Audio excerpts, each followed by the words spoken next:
I think it was about a third football, a third me fucking up, and a third quiz. So I think we'll be fine. But 100% entertainment.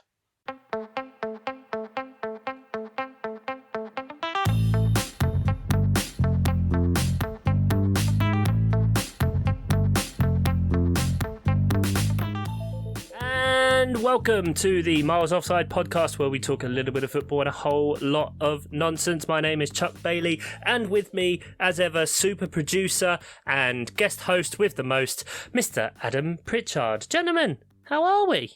Yeah, the football wasn't great, so if we could concentrate on the whole lot of nothing this week and skip the little bit of football, that would be my preference. Seconded.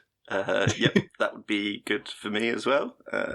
Interesting. That would be, would that potentially be because Peterborough lost 2-0 to local rivals Cambridge, relegation threatened local rivals Cambridge, ruining your chances of promotion? Is that possibly why you didn't want to talk about Peterborough this week? Yeah. Let's just skip that. Adam, you didn't want to talk about Arsenal because they threw away another lead in a game, missed a penalty, potentially cost them the title 2 weeks in a row. Is that kind of why you don't want to talk about it?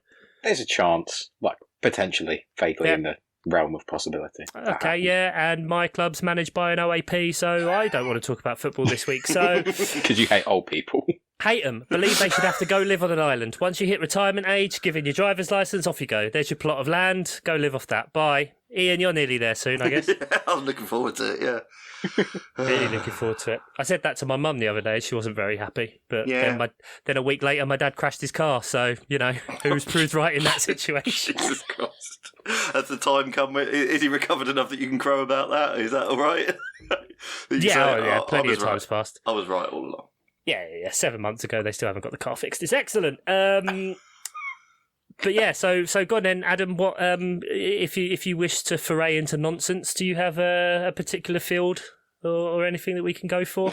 Come on, have you come prepared? I was shopping today. Okay, here we go. In Sainsbury's, and there's a steak there that Sainsbury's have called their Big Daddy beef steak. Yes. Famously, Ian's nickname at university. I thought.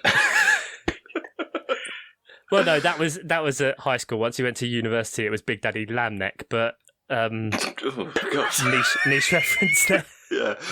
Okay. Yeah. So Big Daddy Beefsteak. Is that it? Yeah. No, I mean I know that because we covered it on Loose Women. Excellent. Oh, did you? Yeah. Oh, I had no idea. Was that like a news story? Sure. Yeah. Well, it was one of them brilliant ones that they do sometimes where they go, so, is this sexist? Should we be calling it this? And pretty much everyone went, no, it's fine. Oh, cool, because we had 7 minutes for this. We'll just move on, shall we? Can we make it a thing? Should we bring up Lilt again? I don't know. Oh, God. You said this, but I've been seeing Lilt everywhere, in Sainsbury's. Yeah. It's not going away. This is the thing. All the people that complained about it haven't bought it since at least 2004. So they're really trying to clear back through. So really, it's like a 5-year plan to get the transition into Fanta, pineapple, and grapefruit. And they just need to clear out all the Lilt cans. No one's receptive to it. No one wants to buy it because we want to keep it on the shelves. That's it. That's interesting, yeah. We've done quite well. That's a couple of minutes, I think. So, see you next week, is it? Quiz and get out of here. Yeah. No, we do need to talk about some football, I guess, as is our remit. Not that we really care about SEO and that kind of shit at this point. Should we do Burnley of the Week? If you want to get it out of the way, yeah, sure. Yeah. Here we go. Oh. Right. Oh my Christ. Jesus. I'll tell you what happened. The intro was bad as well. I took my headphones off across the room. Yeah. So what happened there was, what happens quite a lot of work where Sound I was engineer looking at the wrong fader and then realised my mistake. And instead of sort of just going, I'll take it again or I'll slowly fade it up, I just smashed it to +10. So I'm really sorry about your ears there, and I'll do it again a bit quieter. Jesus Christ. Yeah. Ooh, they're better than they ought to be. Burnley of the Week. Once my hearing repairs itself. Yes, that's right. Manchester City are 3 Leicester City 1, Manchester City generating 1.6 XG to Leicester City's 2.3. I'm just going to say it. Midlands accent. Decent hairline. Dean Smith. Tick, tick. I mean, promising signs, question mark, for Leicester? Man City sitting back and not needing to do anything? I was going to say, I mean, game and Premier League state effects were just fully in here, weren't they? So how much can we really draw from this game at all? Dean Smith gets a literal free hit for his first game because no one expects anything. Leicester fans are probably relatively happy that they actually created some chances. Man City get 3-0 up within fuck all minutes and then decide that they can just sit back and not worry about it. Yeah, so, that's true. Haaland put the third in on the fuck allth minute. Yeah, that was right. To be exact. So I mean, I don't know how much we can draw from this other than, Man City just doing what they have to do to keep the pressure on Arsenal. And it is still Man City putting the pressure on Arsenal because Arsenal are still top of the league. We need to remember that as the rest of the media forgets it. But so it's Man City doing Man City things as Man City do. It's very, you bring up there the game state kind of side of things, and that's very true, especially considering according to FBref anyway, 0.79 of City's XG. So half of their XG was generated from the penalty. And after that penalty, they only generated 0.18. So actually from open play, you're looking at a 0.7, which... I know you have to, they can rest on their laurels a bit and make all these substitutions of players that haven't really played. But I still think that's kind of like a positive for Leicester, right? It's got to be that they've actually held City, relatively speaking, held them to a 3-1 win. I know, I sound fucking stupid saying it. But I mean, it's accurate. I think we were all expecting a possible 5-0 drubbing, weren't we? So. Especially when I looked after 13 minutes, I was like, oh, it's 2-0 already. This is ridiculous. But I mean, I get the impression if they wanted to, they could have got sort of 4 or 5. But I mean, Leicester didn't really have their first kind of proper chance until like the 70th minute. I think was when they registered their first chance with over 0.1 XG. So I think it was kind of City by then had made loads of changes. Like even Calvin Phillips got on the pitch, for God's sake. That's Calvin Phillips. So much they rotated. So yeah, I think it was just a case of City got a bit bored, rested players for their game against Bayern Munich in the Champions League. And yeah, I mean, Leicester probably should have got more than one goal, given the amount of chances they had by the end of the game.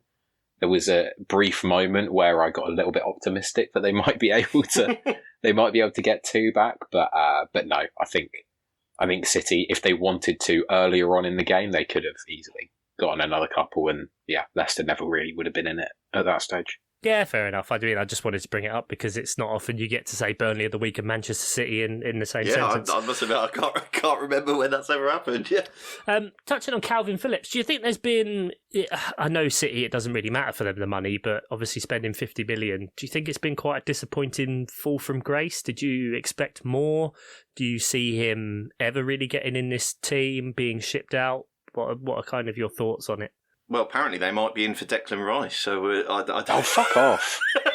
Leave him alone. Well, Jude Bellingham as well. They've balanced their books? Question mark. Right. What books are those? I can't see them using QuickBooks.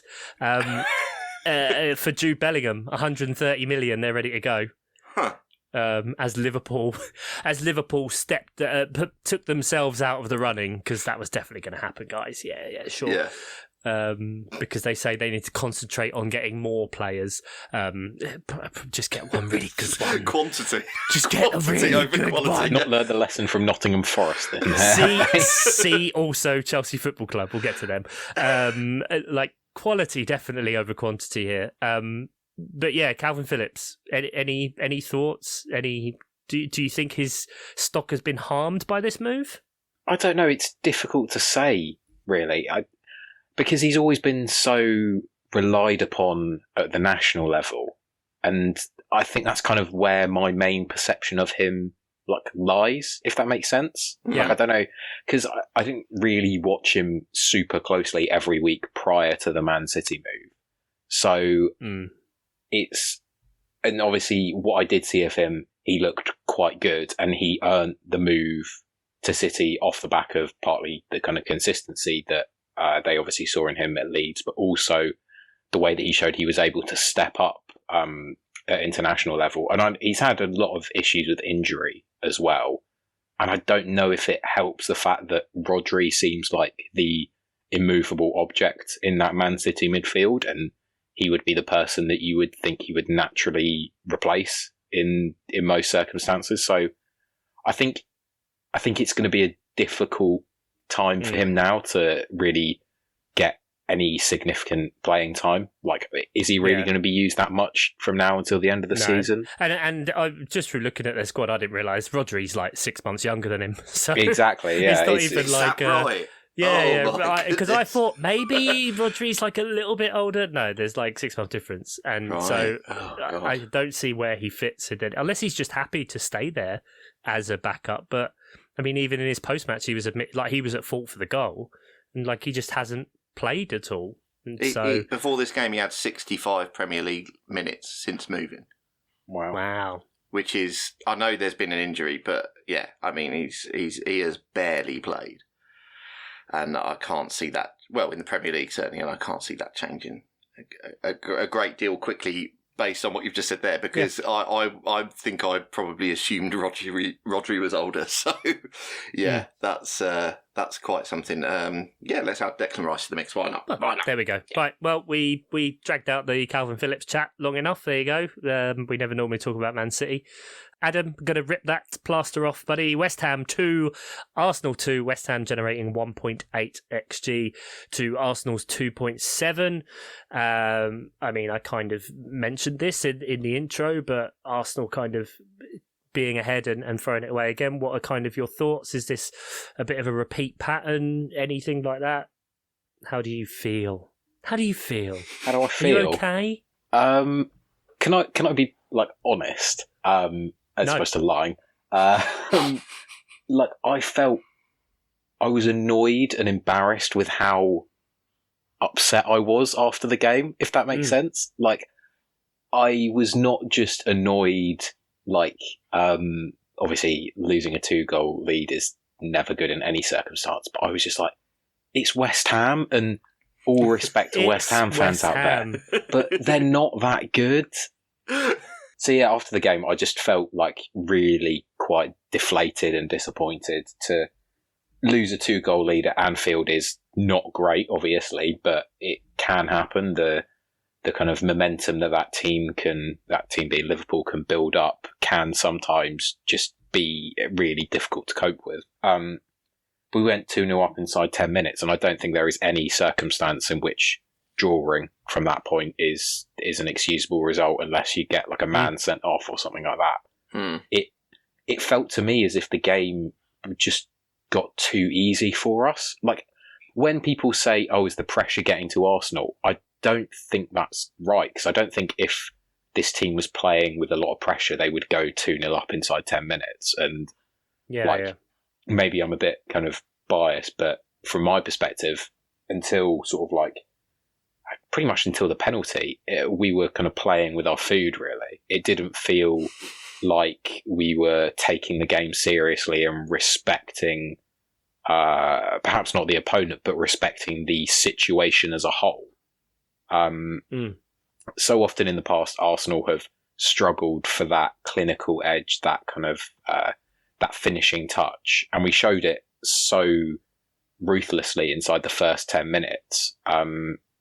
That then to just kind of capitulate and to fail to really grab a hold of the game and slow things down and have a kind of modicum of control over the tempo and the occasion was just really, really disappointing. And yeah, like I said, just very deflating, especially when Saka misses the penalty, and it's like, not only is it a missed penalty that would take us 3-1 up and possibly put the game beyond West Ham, but it's Saka again. And I was just like, I wish we just never had the penalty, and rather than him miss it, because that gave me emotional feels that were not good. Yeah, it did feel like a bit of a perfect storm, really, because Arsenal did feel like it started to be their the Liverpool game. It felt like you were up against Liverpool, and despite how bad they've been this season, it's still Liverpool. They've still got players of really incredible quality, and as you said, you'd have probably taken the draw beforehand. This one felt like once they got their penalty, Arsenal seemed to lose control of themselves a little bit. Then I think Moyes put a rocket up at half-time, because I think what has been forgotten is that actually West Ham were very good in the second half as well.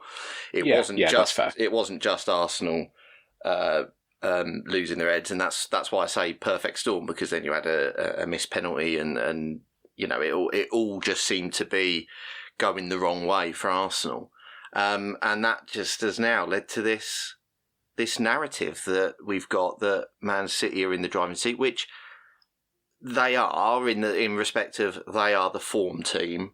I think their fixtures are probably a touch better, and if Arsenal were going to play Man City tomorrow, when do Arsenal play Man City? Is it a week or two? It's not long, is it? 26. Not this game week, because it's a blank, but it's the next game week. Oh, time to wake up. Right, sorry, off to work. I'm having a shocker, aren't I? You really are. But so I think, and that's the narrative at the minute. When really it's obviously still in Arsenal's hands as well, because you've got that game. But you just don't necessarily see Arsenal beating Man City at the minute. But it's one game, and if Arsenal do get something out of that game, then that narrative might change slightly. But at the minute, just everything feels like this game sort of just has summed up how the media seem to be going now, that it's just everything's going wrong for Arsenal, because these two games they've thrown away a 2-goal lead, and it does feel like the start of the end for this challenge. The problem there is now is that the prism through which you can't unsee this season for Arsenal, like. We're in game week 30, 32, 33, and Arsenal are still top of the league. Whether they throw it away now or whatever is kind of irregardless, because it's just no one expected this whatsoever. Arsenal didn't. Arsenal fans didn't. The players, no one. And what has happened is incredible. Now the problem is it's just 2 back-to-back, and something you touched on before, Adam, is it seems like there's been quite a few where Arsenal have got away with it. And sometimes, pundits will say, oh, that's a mark of true champions or whatever. They find a way to win. But also, getting away with it, the skin of your teeth, it can catch up with you. And especially, I think, when Arsenal, they have a weaker squad than Man City. Everyone does. But it showed, though, it's didn't so it? difficult. Like, Arsenal could finish second now by 5 points, and I think everyone will be so dejected, when really it should be like, fuck me, look at what you've done. You've done exactly what Liverpool did for years and had to do to be able to keep up with that absolute monster of a team. Yeah, and I think you touched upon something there that I even said in the Patreon Slack channel, when Shell kindly asked how I was feeling, and felt a bit sorry for me. And I said on the podcast after the Aston Villa result, it feels too early to be having these kind of results where we're really going to the well and we're pulling it out at the last minute. I said then, I don't think this is sustainable over the course of the season. And I don't think it's kind of entirely the case that is borne out, because I think largely the last 2 results are a result of the injury to Saliba, and then in the West Ham game, Zinchenko as well. Yeah. But I think almost it's in a weird way, the narrative for Arsenal peaked too early. Like, if that Aston Villa result happens with 2 games to go, it's like, right, this is it. This is a glorious way to finish. Yeah. I just feel like the emotional intensity, in a way, it's just so difficult to sustain week in, week out, when you've got the looming Terminator of Man City right on your shoulder, breathing down your neck. Erling Haaland, who has already equalled the 38-game season Premier League goal-scoring record. Yeah, God. That one. and he's still got he's only got to score 2 more to equal the whatever it was, the 42 game record. It was 22 teams, wasn't it, before? You know. Yeah, it's what do you do? What do you do against Man City? What do you do with a striker like that? Yeah, and you mentioned Aston Villa there, and we don't talk about them enough. But talking Ian about form teams, Aston Villa 3, Newcastle 0. Did not see this going this way, considering. But Aston Villa generating 1.9, Newcastle 0.5. Absolute professional job. Ollie Watkins is on a full destruction tour of the league. Unai Emery fully being embraced into the Villa culture. Done it at Sevilla, done it at Villarreal. Now he's at Aston Villa, Second in the league for form. Since he took over, yeah. Wow, just wow. Not just form. Yeah, if you were to take the league from when Emery took over at Villa, then they'd be second. So we're talking Champions League from performances since Emery took over. Absolutely. Does this show just how shit Steve Gerrard is at his job? Guarantee someone picks him up in the summer. Of course, he's English. Scout's not English. Oh, right, I see. Sorry. Is that like Cornwall? Are they going for independence? Is that? Yeah. Sure, they can have it. Yeah. Not asked. Emery's doing great things there. He seems to have really identified quickly that Watkins is a special talent, and everything seems to be focus towards getting him the ball in front of goal. And I know that sounds incredibly simple and reductive. Well, it's playing balls in behind and him running onto it. Botman won't have slept since then. He had an absolute fucking mare. And Newcastle defensively have been, until probably fairly recently, have been quite solid all season. They've had good results, but they've been letting in a lot more goals than they were early in the season. But it was just devastating to watch, and I think when you have a team efficiently set up like that, it's quite exciting. They're in 6th in the league now. If they get Europa League, that's Emery's competition. Oh. He's won it 4 times. Put the house on it. With other teams with Villa are available. Very good. Very good. I would expect nothing less, Adam. So, that's absolutely it. Bet the Villa on Villa if they get to Europa, when they get to Europa at this stage. Teams that aren't getting to Europe are, unless they have incredibly good results against Real Madrid.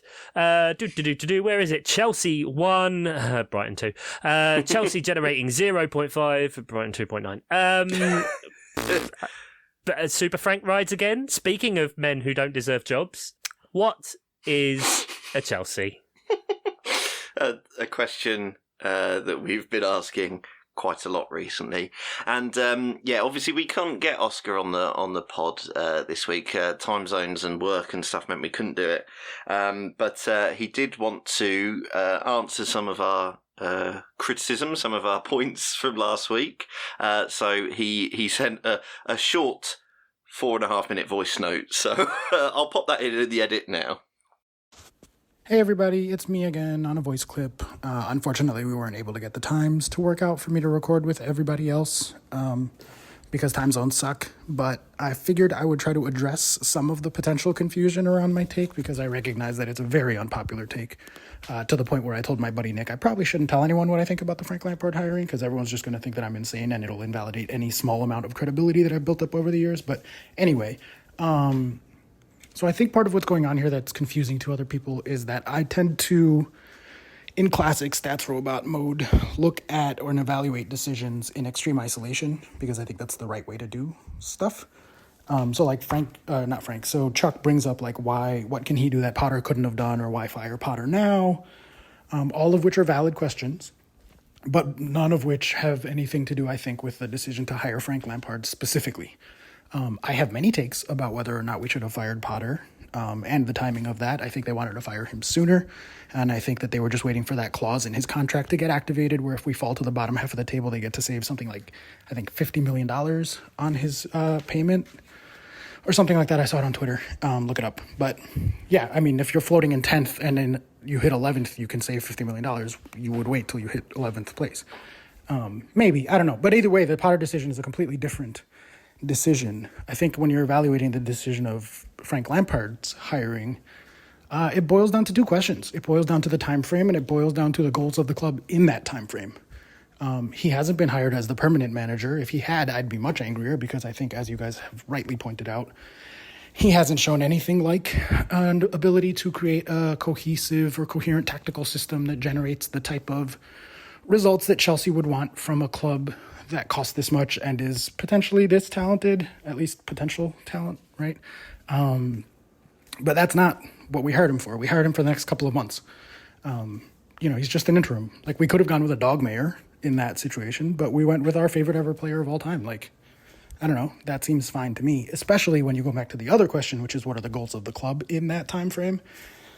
To which, and this goes to like Adam's sort of thing about like, oh, is this a valid footballing decision? And talking about like the tactical setup and going to a back four and all of that. And I think that the football of it all is relevant. I think that what our goals as a club for the next few months is to conduct a slow and detailed search for a long-term manager solution. And we just need someone to hold down the fort and buy time in the meantime. It used to be we would call up Goose Hiddink to be like, hey, so we made a bad decision with who we thought was going to be the long-term project, and we're going to have to start over because we fucked up and everything's a mess at the club. So can you come hang out for a couple of months while we do that? And so I say let Goose retire and make Frank our new, super sub manager who comes in for 2 months at the end of the year. Especially since the other thing that really I think we should be caring about right now is the development of the very many, very expensive, very young players that we just got. I think most of our club is below the age of 23 or 24 at this point, other than a few very notable, very old exceptions. And I think the one thing that Frank has done pretty well in his career is bring youth along. We've had a lot of talented players in the academy over the years, but we got Reece James and Mason Mount out of Frank Lampard's tenure, both before he was at Chelsea, he helped them along, and then also at Chelsea when he was here. Granted, he was in extraordinary circumstances with a transfer ban, but that's not his fault. He still did a good job with those players. He also gave us Tammy Abraham, Fikayo Tomori. We had a lot of youth going around that year, and it was a good time. And I think as long as he can sort of kind of give advice to those young players to help them along the way while he bides time for Chelsea to find a long-term manager, I think that's a perfectly good and valid decision. I'm totally happy with Frank being around for a little while.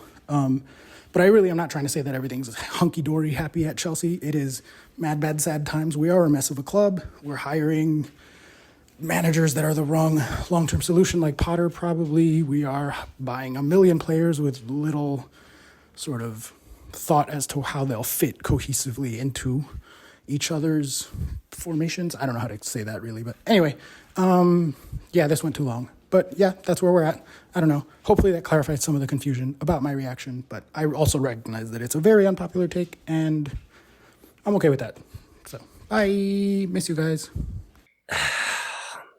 Yeah. I love Oscar. I do. He's such a nice boy. He's lovely. He has a lovely home, a lovely wife. He's a beautiful host. I mean, look, if this is making him happy, I'm happy he's happy. That's fine. I just want to, as long as he can, like you said, just consciously acknowledge that without putting Shaw, whatever, in isolation, that this still makes fuck all sense, and I do not, on my level, accept any of his arguments in terms of justifying this move. Also, definitely believe everything you read on Twitter.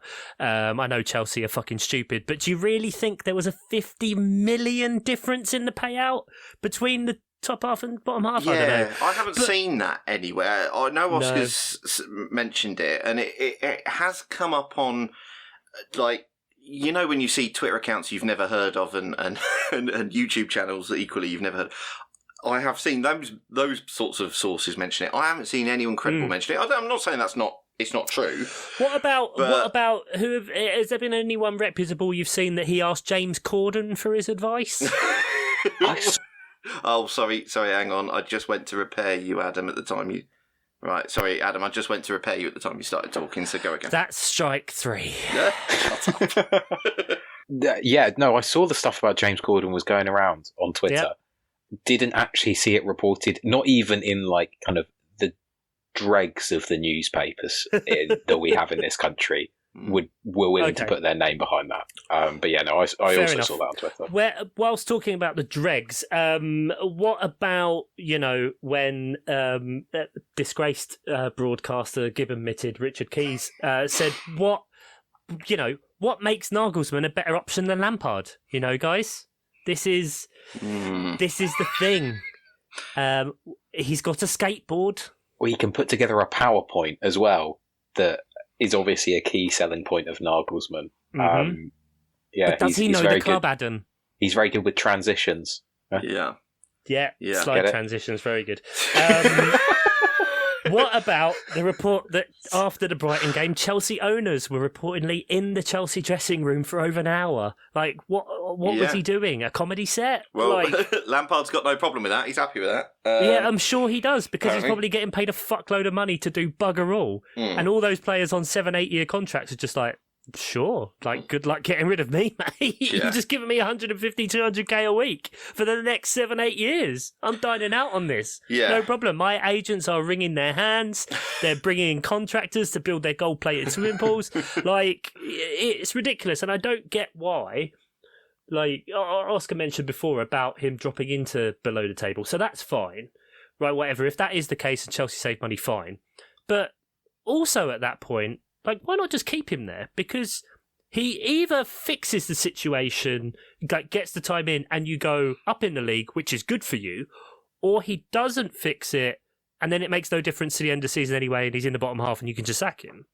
Like, the Frank Lampard of it, the nepotism of it, it just doesn't wash with me, I think, at all. Sure, you can't really compare him to Gus Hiddink, because Gus Hiddink achieved something in his managerial career. Like, you have to separate the playing career from the managerial career. It's the similar situation as like Vieira with Palace. Like, him as a player, all the people who came out really vociferously, defending him after he got sacked, saying he shouldn't, were former pundits and people that played with him. On the other side, people that were managed by him weren't necessarily saying the same. And there's a lot of reports coming out now that, like, even though in training videos Zaha was very friendly with him, that he was actually one of the people who kind of started instigating the he needs to go part of it, allegedly, if you believe it. Yeah. And so separating that, like, yes, Frank Lampard is your greatest ever player and was a great player. He's fucking terrible at management. The only reason he got Mason Mount and Reece James was because of Chelsea nepotism. Like, that's it. It's the only reason. And was he really successful with them? He just gave them playing time, and they did really well taking Derby from 6th to 6th. They were part of that as well. So, yes, they got experience. Did he develop youth, or did he have no option but to play youth? Yeah.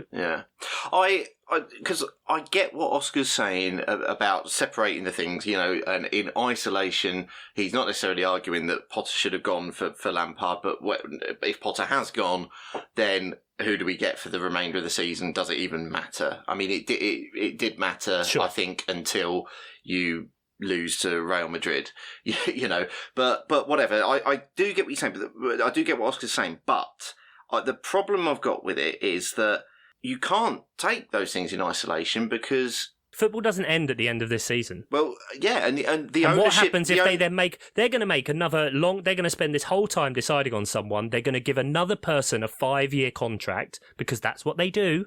And then what happens in 6 months when the same thing happens? This wasn't an external factor that Chelsea couldn't control. Like, for instance, Brighton lost Potter and they had to suddenly recruit. That was an external factor out of their control. This wasn't. This was something that Chelsea did, and they didn't need to do. And the other argument of, well, let's get someone until the end of the season so we can think about, we can plan for a new manager. That only flies for me if it was a previous ownership who had got Potter in. But it wasn't. They've already done their homework on a manager, exactly, and they did all that and had a plan, and it was Potter, and Potter was our man. So what changes now? They've got to go back to the drawing board and find a new man. That's the problem for me. That it wasn't an external factor. Or a previous ownership. It was this ownership that did it. So that's the bit where I struggle with taking the decisions in isolation. And the once Potter's gone thing we could, who cares who we get? I understand, but I keep landing back on Potter didn't have to go. Because it was this ownership that put him in after doing their homework, apparently. So I think this has the potential, even with the financial might and the throwing money at it, playing staff wise, I think this has got the potential to go very wrong. I think so. I hope for Oscar's sake it doesn't, but I think it's got the potential to go very wrong. And I think there's going to be a lot of players. I heard on some podcasts that there's a date because of financial fair play by which they have to get like a lot of wages off the books. And they're going to be selling players for massively under market value, which maybe doesn't matter to Chelsea, but they're going to have to make sure they get rid of the right players. I think they've got enough players at that level that can attract. We see it consistently with Chelsea, and we have done for a long time. That whilst they wouldn't necessarily be selling players for 90 to 100 million, say, on a frequent basis, they do have consistent academy players that go for between like the 20 to 50 mark. And with the way that the transfers work and the fees amortizing over time, you get all the money you receive from a transfer for FFP in the season you make it, but the money you spend is split across the length of the contract until now next year, which will be you can only amortize it over 5 years. Remember when we all got that economics lesson in the summer, guys? And Todd Bowley completely revolutionized football. So I think it to kind of play blue devil's advocate on this side, that I also think it is a situation that has to get worse before it gets better. So could be, yeah. Right now, for the short term, I think we all know it's going to get worse. It's just then once they get that reset, how it goes. And we're never normally right about any of these things, so chances are they'll just bounce back and do really, really well. A year for any manager that comes in. So if I'm going to say it about Potter, if they get Nagelsmann in, for example, or another whomever they want to build and the team around, having that year without Europe could be very, very good for whoever that is. I would say, though, I think you're only one more bad season away for Chelsea from becoming a struggle to attract players and managers, because this isn't the first. Money talks. I understand, but this isn't the first bad season Chelsea have had where they've missed out on proper European football or any European football. And also, I think you have to take into consideration not just the competition side of it, but Chelsea is not a stable or sustainable environment for a player to move to. So when they're trying to attract young players whom there is a lot of competition for, when you think of Jude Bellingham, for example, we were speaking earlier. Chelsea haven't been in the mix, have they? Exactly. And if they were, he's not going to go there because that is not a kind of hospitable environment to grow his professional career. Especially, once you see in the media the noise around certain players you would assume are quote unquote Chelsea through and through or whatever, when it is your Mason Mounts. When a Pulisic or a Ziyech or a journeyman or whomever is getting linked away, it doesn't work out, fair enough. But as Oscar said before, if it's a player like Mount, if it's a player like Reece James, who there is that similar affinity for, because all of us love academy prospects coming through and getting that time with our club, that's quite a big, quite a bad situation, that then you can't retain those players that have not only come up through your academy but made their big breaks through the first 11 internationals, big impacts on the league, that kind of stuff, and then they're the players that are then being taken away from you. Whether it's kind of within the league, Liverpool kind of moves, or to Real Madrid, Chelsea want to be seen as the top tier. That's where they want to be, and not having that level, I think that's probably what you kind of alluded to before, Ian, about the attraction. That's going to be the difficult thing for them, because they're then going to be second fiddle completely to those kind of teams. Speaking of other shit teams, sorry, Oscar.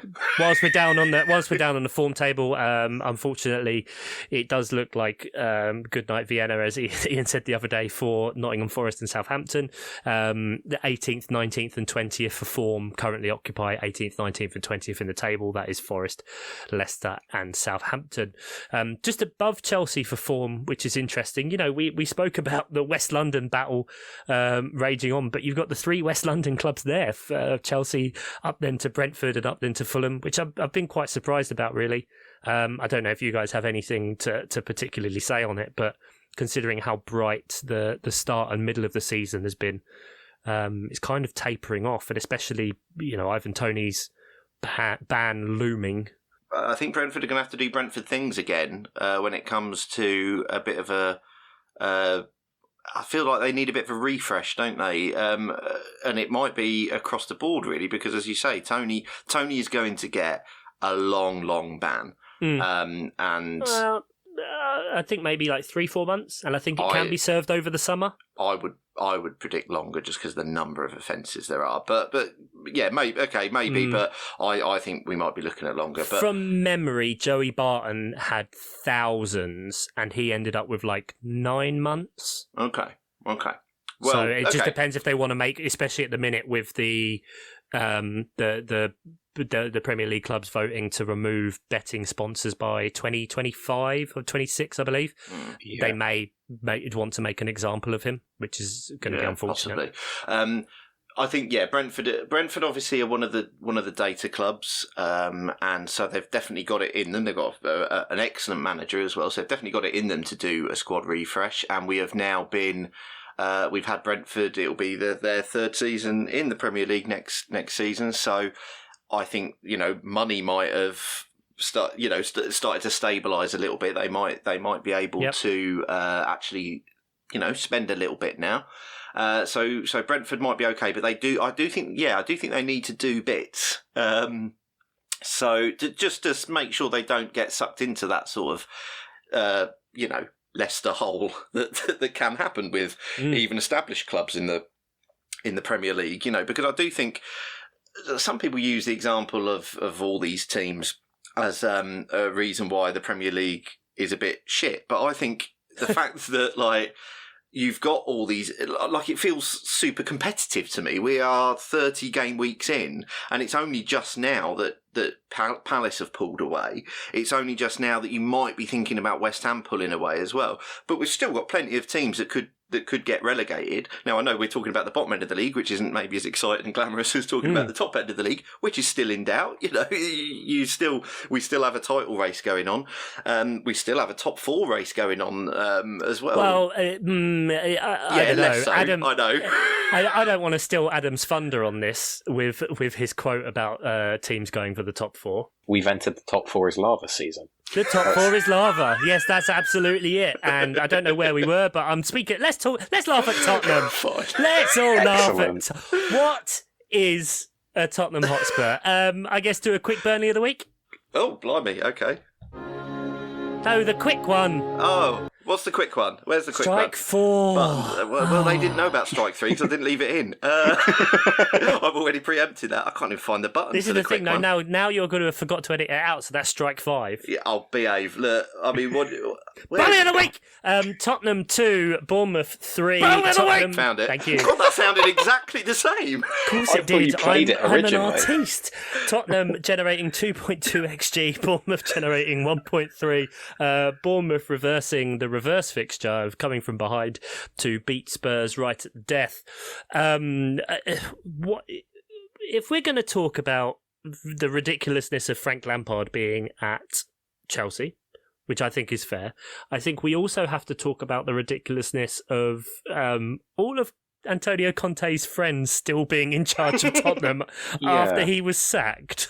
I don't know how you can sack Antonio Conte and then replace him with Ryan Mason, who has no managerial experience, and his long time. He's got loads of managerial experience. He ran a thrilling Dogmayer campaign. But then him alongside Conte's long-time assistant, why is anything going to change in that circumstance? And sporting director Fabio Paratici being investigated for criminal activity, who is also Antonio Conte's mate. Perfect situation to be looking for a manager, I hear. Yes. Yeah, when you're the person doing the recruiting is having to quickly leave his position. Like, if we're going to talk about Graham Potter getting fired, like Antonio Conte getting fired, like granted, Spurs turgid football, awful. He's been dogmatic, he's slagged them off, whatever. You can say whatever puff pieces of justification. That's absolutely fine. If you want to look at it, that's fine. but firing him just after he's come out of hospital, on the emotional level, and then keeping all of his friends in charge of a club where their reputation isn't going to be tarnished by this, because they're not. Christian Cialini's not looking for a head job. He's just like, well, once Conte gets a job, I'm just going to pop over there. There's no jeopardy for him. He doesn't give a shit. You've still got them there. Like, why? He's playing the exact same way that Conte played, only he's not. Well, he's slagging off De Zerbi in the Italian press, but he's like it's baffling, absolutely mad, and I can completely understand. Even though I find it hilarious, obviously I do, but sure.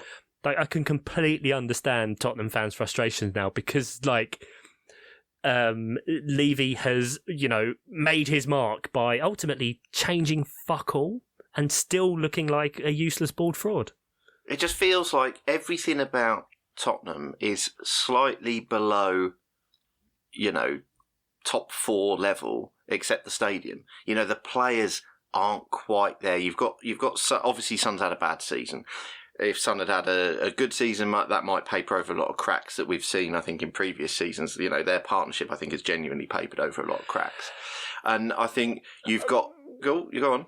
Well, I would say the squad thing is harsh. That I think that's probably more based on recent performance versus actual ability. Because I'm looking at that team sheet now, and I don't see a hell of a lot of difference between the Arsenal squad, for example. However, it's just Arsenal are in form, Tottenham really are not. That's true, but I mean that's almost all you can go on, isn't it? What I'm saying is that like we've got.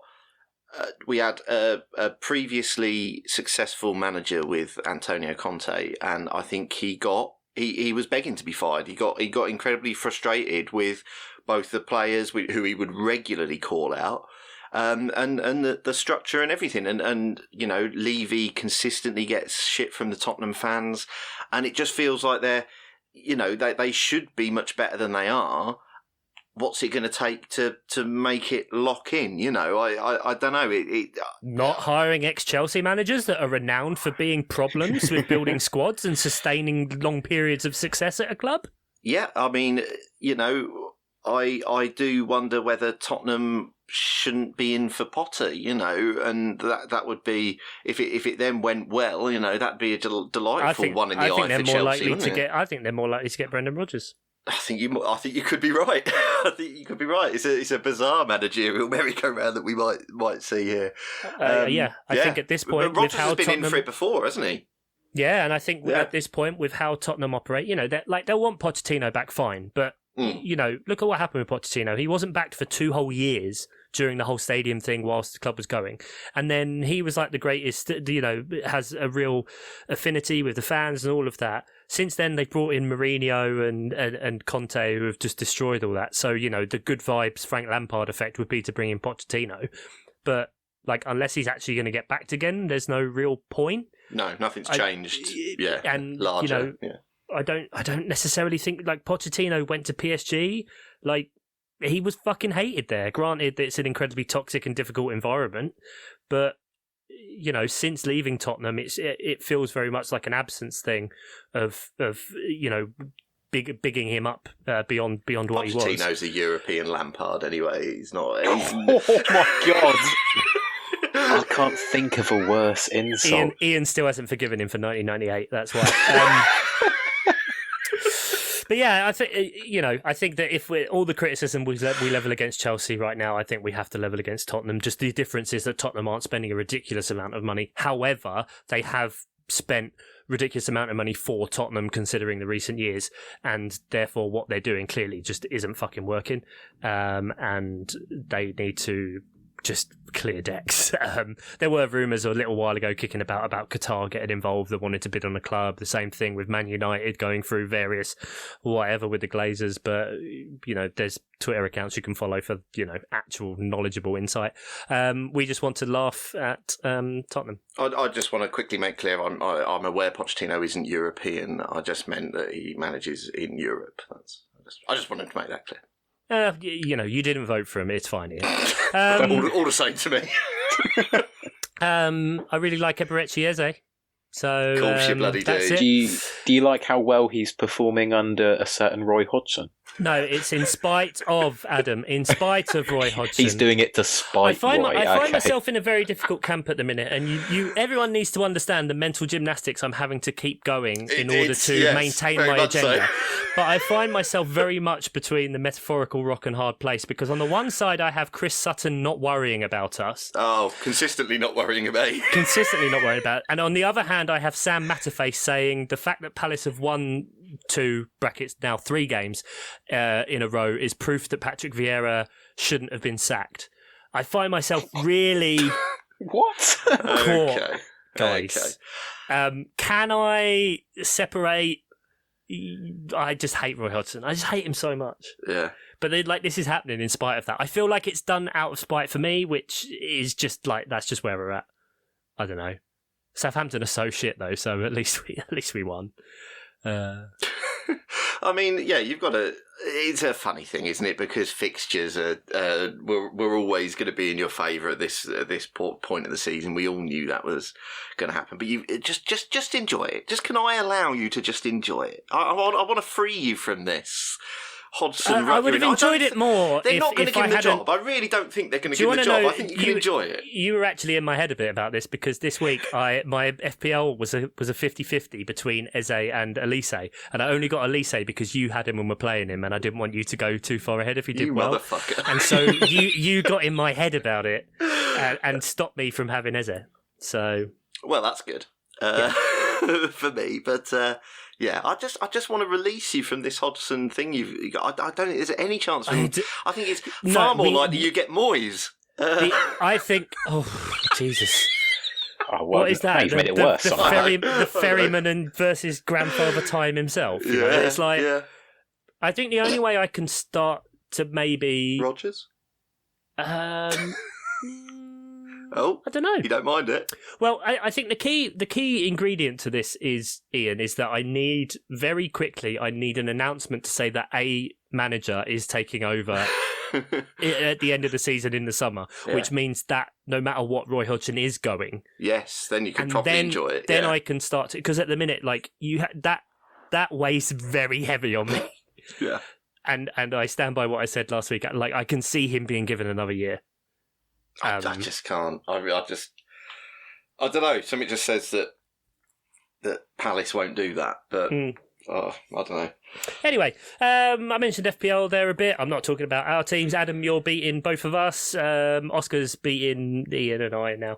10th place in the Mophead League. Atletico Bourneville, Lynn Hamer. Hamer or Hammer? I always say that wrong. Hamer. Yeah, she actually texted me to say make sure he gets my name right. And because she's burst her way into the top 10, so she'll be delighted with that mensch.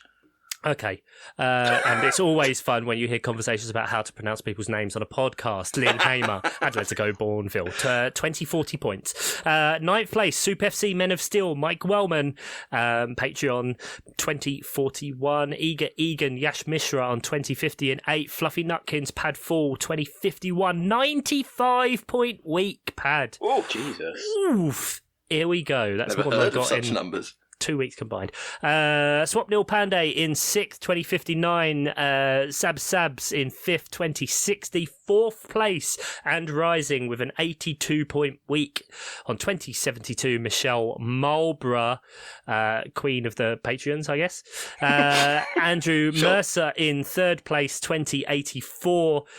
Rubberdina Rapids, Toby Ackland, 2094, has been usurped by Sam Dabby, Bambalam. Whoa, Sam Dabby, Bambalam had an 82-point week, Bambalam, but he took -4. Bambalam, he's on 2101. Sam, whoa, back Betty, Sambalam. My little Tony, back on top. Well done, Sam. He's currently 11,483rd for the season. Fantastic work, Sam. Yeah, because anyway, I don't know to justify myself. That's your thing. Quiz? Should we quiz? Have you now turned the soundboard down so quietly we can't hear it? No, I just prepared Adam, and I didn't know whether he was going to talk, and then I didn't know what was going to happen. Oh, right. At least you're getting all these fuck-ups out in 1 week. I mean, how many? You're neck and neck with 2.5 Hag at this point. Yeah. Sometimes maybe good, sometimes maybe shit. Well, do the first one. Play the music. Okay. Oh, it's not working. This is a shambles. Oh, strike number 1. Oh, man.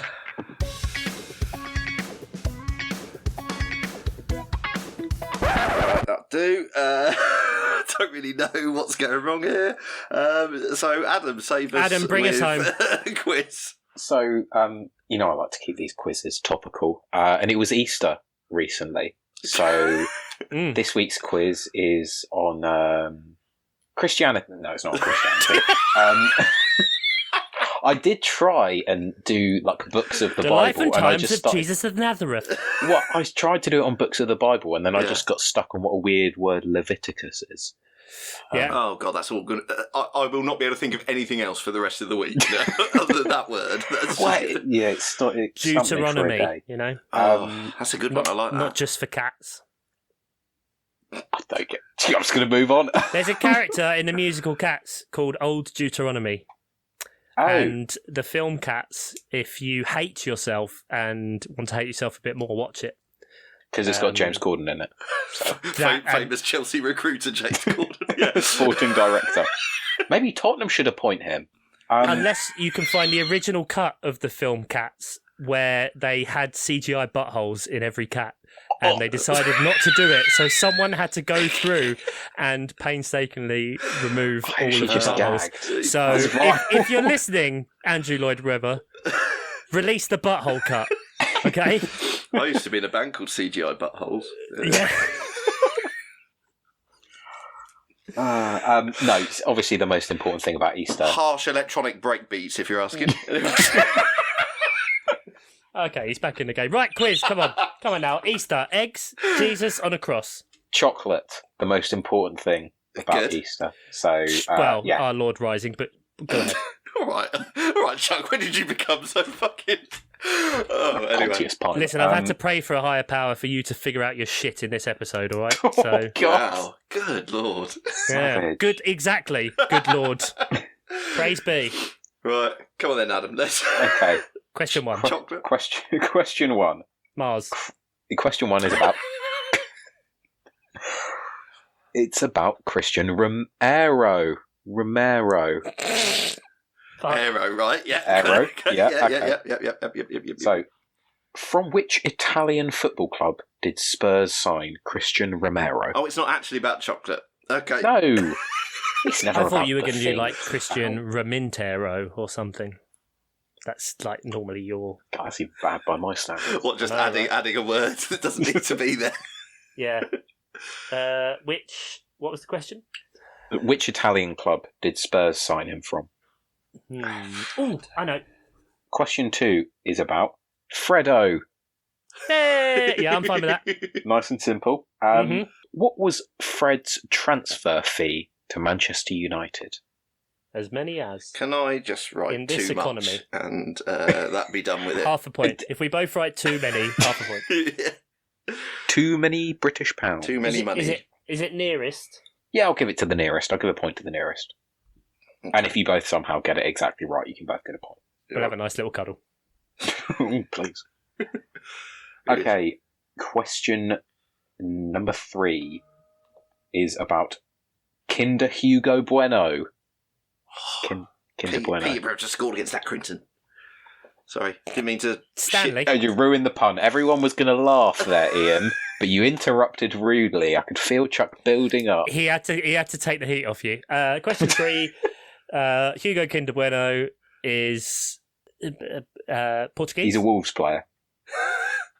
Okay, so the question is, how many league appearances does Hugo Bueno have for Wolves this season? Don't know, but he's got an enjoyable moustache. I think we can all agree on that. Sure. Totally know what he looks like. It's the only thing I do know about him, which suggests that he's got few appearances. He's very cheap in FPL. I think he's like 4 million. That's the only reason I know. might have owned him at one point. I'm not sure. You definitely I think I owned did as him, well. you fucking hipster. He's cheap and he's got a moustache. You definitely owned him. Question 4 is okay. I'm going to have to take a run up to this one because it's quite Hold on, difficult. I've just thought of something, Adam. sorry to interrupt your flow, and it could prepare you for the run-up you need to take for this pun. Ian, with the amount of fuck-ups you've made this week, please tell me you hit record at the start. Yeah. Good. Right, Adam, as you were.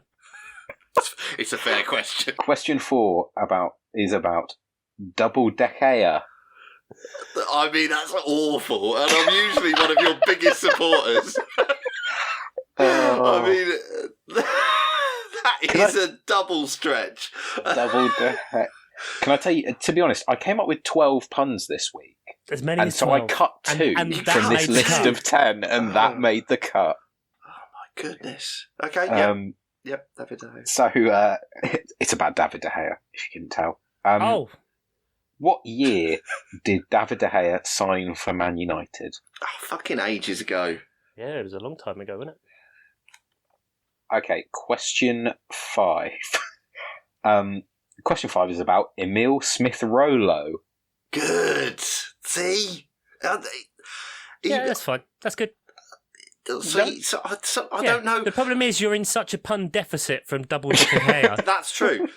But like, what I don't know about, how do you order these questions, Adam? Like, I mean, like, do you just go in the order you thought them up? Yes. That explains a lot. Right, okay, fine. No, yeah, I'm definitely not saving the best for last. Because it's all over the shop. It really is. I like to keep you on your toes. Is it going to be good? Is it going to be terrible? So, question 5 is about Emile Smith-Rowe. How many England caps does he have? Full senior international England caps. Got you thinking hard on this one? Yeah. I'm thinking about what the 2 were that didn't make the cut. I'll tell you at the end. I'll tell you once we stop recording. Oh, save that for a Patreon special. Cool. Miles Offside Pod. Okay, so question number 6 is about Alexis Karamacalister. Now I'm fully in now. You've done 2 on the bounce, which I've enjoyed. Oh, there we go. Okay. Anything from you, Chuck? No? No reaction? I haven't had a Karamak in a long time. Yeah. I'd have preferred if you'd have said Karamacalister. Yeah, you do have to separate the...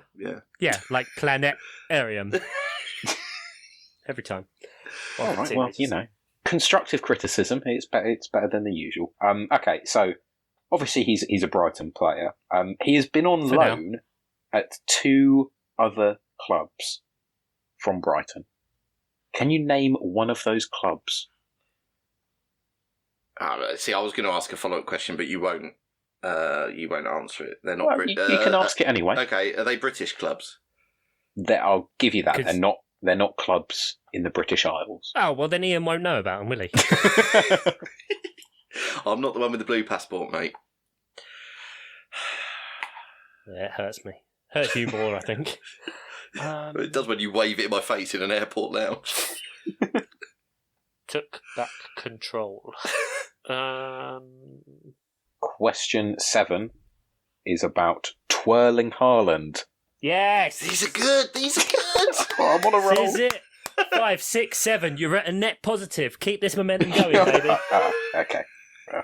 Oh dear. Shall I end the quiz here? Much like Arsenal, you've run too hot too soon. I have. Well, my narrative has peaked. This is your villa. Okay, so obviously he's recently moved to Manchester City. Has he? Yeah, if you didn't notice. Okay. I see he's doing quite well. Previously, he signed from Borussia Dortmund. Yep. But how much did he sign for Borussia Dortmund for? In euros, please, even though that will pay you. Oh, that's fun. Hang on, so not his move to Man City, his move to Dortmund. His move to Dortmund. Okay, question number 8 is about Wispaqueta. I like it. I know Chuck won't. I don't know why. I can't put my finger on it. But I just get a vibe that Chuck won't like it. Mm. Yeah. See now, why do I Silence think that? is deafening. Yeah, but I liked it. Okay, so obviously this question is about Lucas Paqueta, who plays for West Ham United. But which club did West Ham sign him from? Okay, question 9 is about Bountiago. He's laughing. Fine. He's laughing. I thought you'd like. There we go. I thought you'd fine. like that one more. That's all right. Yeah. So this question is about Thiago Alcantara, so the Liverpool midfielder.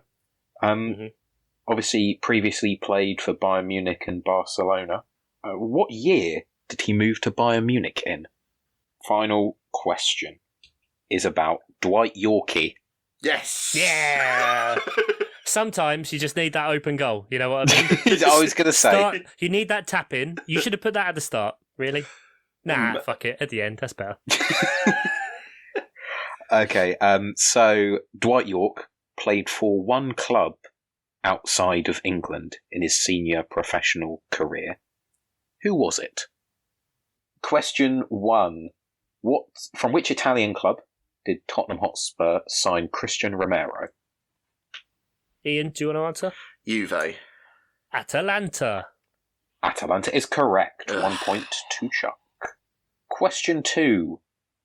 How much did Manchester United sign Brazilian midfielder Fred for? 50 million. 41.2 million. You tried to get him there. It was 47 million. So point to Ian. Oh, that was weirdly specific, Chuck. Yeah, I thought he had a weird one. Okay. He's had a weird career. Question 3. How many league appearances has Hugo Bueno made for Wolves this season? 20. 12. 17. Oh, I crossed out 17. And went 12. Yeah. Okay. Do I get the point for nearest? Or... Yeah, I'll give you the point for nearest. I need this. I've had a bad one. Question 4. What year did David De Gea sign for Manchester United? I went 2010. I went 2012. God, slap bang in the middle, 2011. Oh, point each. No. Yeah, that's how it works. Yeah. You can give us no points or 1 point. Either way, we're treating it as the same. Points is good. Points makes joy. Yeah. Okay, question 5. How many England caps does Emile Smith-Rowe have? 3. 1. Correct, Chuck. The answer is 3. Yeah. Played. Baby. Next question, question number 6. Name one of the clubs that Alexis McAllister... Oh, I thought you had to name both. No, just one. Oh, I wrote 2 down. Oh, now I've got to make a decision. Nah, just say both of them because they're probably wrong. Yeah, probably. Well, I put down Boca and River Plate. Chuck, what did you put? See, I thought about Argentinian, but then thought he probably wouldn't have gone on loan from Brighton to there. But now I'm thinking maybe before the move. Brighton owner also owns a Belgian team called Union Saint-Gilloise. So I put that. I respect the thought that you put into that Very logic much so. there, Chuck, Yeah. but you're wrong. Yeah. Ian, you're right. It was one was Boca Juniors, and the other was Argentinos Juniors. He gets half a point. I'll take half a point. Yeah. Sorry, I thought you had to name both, but yeah. Okay, question 7. How much did Dortmund sign Erling Haaland for in euros? I could be so far off, or I don't know. I'll put 30 million. Oh, I put 15 million, and it was Red Bull Salzburg. It was indeed. The answer was 20 million. Oh, Chuck, there you go. Point to Chuck. Extra point for Red Bull Salzburg. Oh, BA. No, you don't. Come on. It's okay, because I know I've got the next one right. Oh, confident. Hubris. So, question 8. What club did West Ham sign Lucas Paqueta from? Chuck, considering you already know, why don't you tell us the answer? Olympique Lyonnais. Okay, I'll put Inter Milan. Oh, he does know the answer. It is. Oh, does he? Yes. How annoying. Question 9. What year did Thiago Alcantara move to Bayern Munich? I said 2016. Oh, shit, I put 2012. The answer was 2013. Oh, point to Ian. Okay, so question 10. Dwight York played for one club in his professional career outside of England. What was that club? LA Galaxy. Oh, I see. I thought you might be trying to be clever, so I put Wrexham. Oh, no, I'm not that clever. I'm really not. The answer was Sydney FC. Yeah, Australia. So close to America. Both Wrexham and America. Sure. Interesting that we both had X's in our team names. Yeah. Can't happen very often, I'm sure. The X-Men. It's 10 points in Scrabble for a reason. I win. Chuck wins. Yay! Hooray! Oh, the fucking soundboard. I'm knocking it. Oh my god. It's almost like running something that you need to be reliable off a 12-year-old iPad is not the one, but anyway. Well, this is it. The sweep is still on, baby. Thanks, Adam, for another wonderful series. Which 2 puns didn't make the cut? Yeah. Are you sure you want to do that now? Yeah, I'm sure we could just end. We don't need to hear do it to you. Okay. Let me find it on my not like that, but also paper. like that. So Start one the of music, them. Ian. No, not yet. One of them was Esri Constabar. Of course, because Consa has to be I've in got to have every... Esri Consa I'm in it very every surprised week. you didn't pop him in anyway, but there we go. I can't find the piece of paper with the other one on, which is slightly annoying. Clearly... patreon.com/miles offside pop. No, save it, Adam. Okay, yeah. Oh, yes, because that will really get people to sign up, won't it? I don't know People at this pay point. for anything. Oh dear. It is a Friday deadline for the football, ladies and gentlemen. Friday, Arsenal, Southampton on your Friday night or other time zones that are available. So 6:30 UK time, FPL deadline. Saturday, we've got Fulham and Leeds in the early slot. Then Brentford, Villa, Palace, Everton, Leicester, Wolves, Liverpool, Nottingham Forest. Sunday, Bournemouth, West Ham, Newcastle and Spurs. There's FA Cup games. There's other games. Is there midweek games? Probably. Champions League games. All the games. Oh, shit. Yeah, there is a midweek. Shit. Adam, say bye. Crunchy Chorito Hernandez. Yes! Oh, that didn't make the cut. Scenes. Cinderella story. Ian, say goodbye. See you later. Thanks to all our producers. There's just too many of you to name, guys. I love you all. You're the best. Sam, Jeff, Andy, Tom and Mark. Nate.